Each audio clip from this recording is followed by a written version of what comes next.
région généreuse, région hospitalière, carrefour d'échange aux énormes potentialités.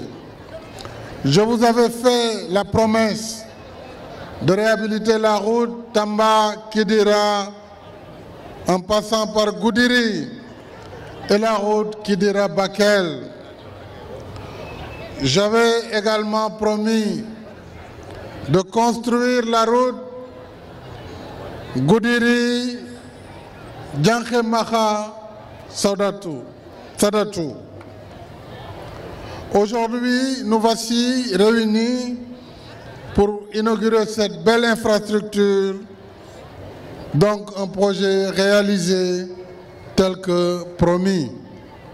La route Goudiri, Tamba-Goudiri-Kidira, qui permettra de raccourcir les distances et de voyager dans de meilleures conditions de confort et de sécurité.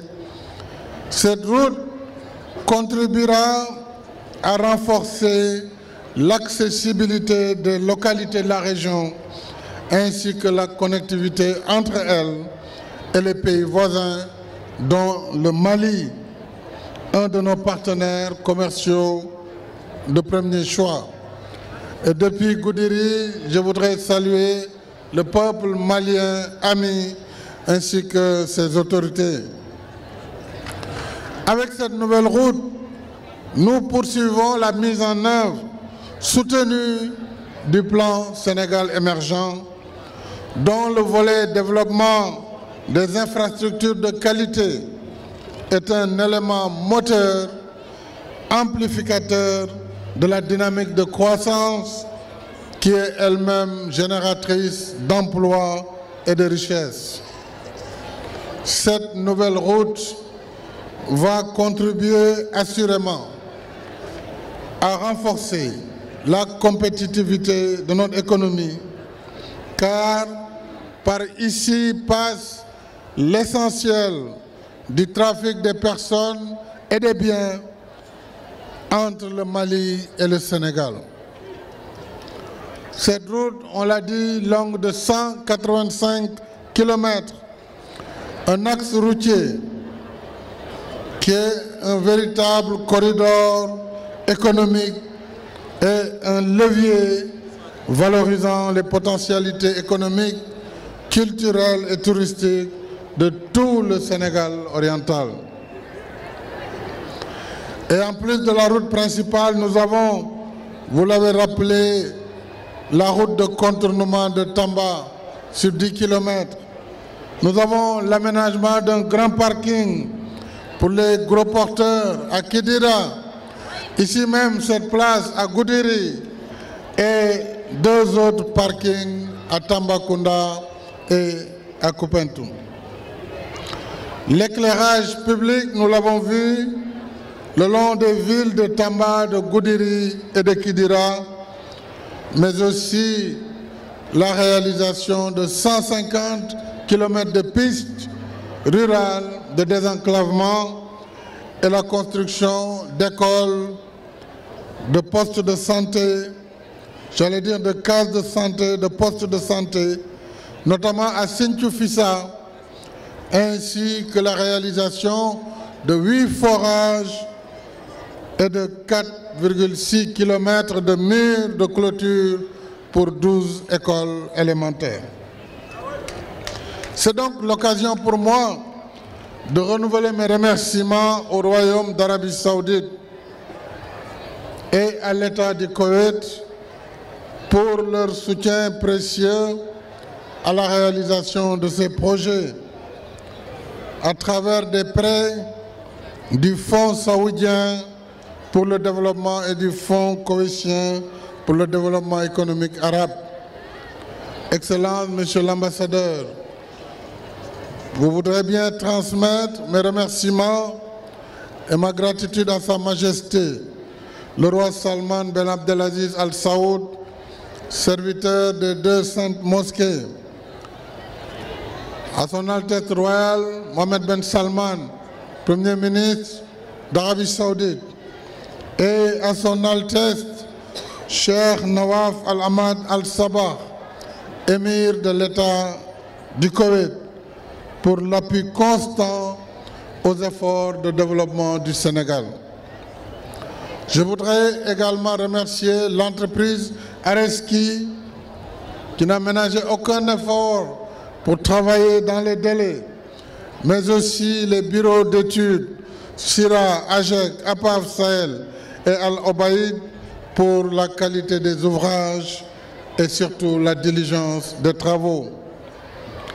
Je remercie l'AGEROUTE, naturellement, son directeur général Ibrahim Ndiaye, ses cadres, ses personnels, et à travers vous tous, je remercie votre ministre des Infrastructures, des Transports et du Désenclavement, M. Mansour Faye, ainsi que le gouvernement à la tête duquel je voudrais distinguer le Premier ministre Amadou Ba.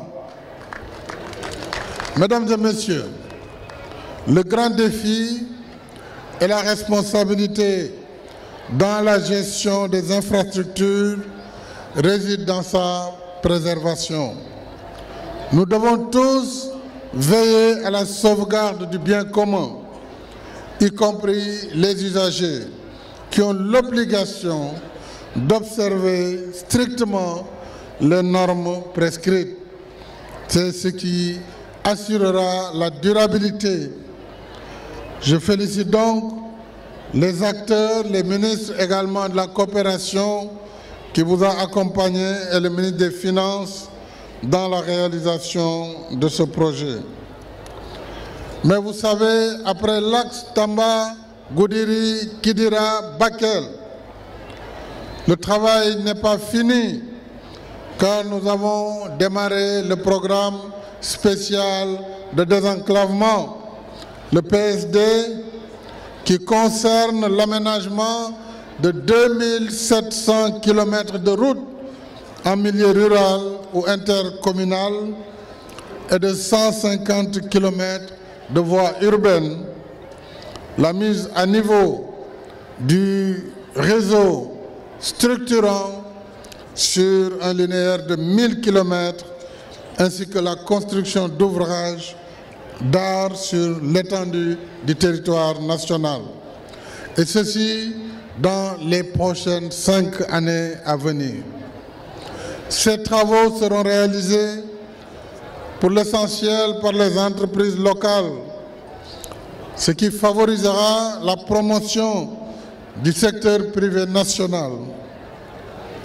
Avec 60 entreprises nationales impliquées et l'emploi des jeunes, dont 50 000 emplois sont prévus dans la période du programme. Dans le cadre du PSD, un traitement spécial sera réservé au Sénégal oriental, conformément à ma politique d'équité territoriale. Les investissements dans la région vont se poursuivre. C'est tout le sens de cette double cérémonie d'inauguration de la route Tamba-Goudiri-Kidira et de lancement des travaux de bitumage de la route Goudiri-Djankemaha-Sadatou. Des travaux qui seront suivis du démarrage prochain du bitumage de la route Bandafassi-Dindefelo dans la région de Kédougou, Kédougou-Fongolemi et la construction du pont de Lali. Tout cela, comme vous le voyez, contribuera considérablement au désenclavement de la région. Mesdames et Messieurs, au-delà de la route, nous avons bien conscience que le désenclavement du Sénégal aura, autant en interne que vers l'extérieur, vis-à-vis de la sous-région, demande la réhabilitation, voire la reconstruction de notre patrimoine ferroviaire. Ainsi, j'ai décidé de réhabiliter la ligne de chemin de fer Dakar-Bamako en commençant par le tronçon le tronçon Dakar-Tambacounda avec un port sec à Tambacounda. En dehors de la relance des activités économiques qui suivront le retour des transports de marchandises et de voyageurs sur cet axe ferroviaire, le chemin de fer devra reprendre son rôle prépondérant de voie de transport des matières pondéreuses telles que les minerais des régions de Kédougou et de Matam. C'est la seule option durable pour désengorger la route du surplus du trafic des gros porteurs et éviter une dégradation prématurée.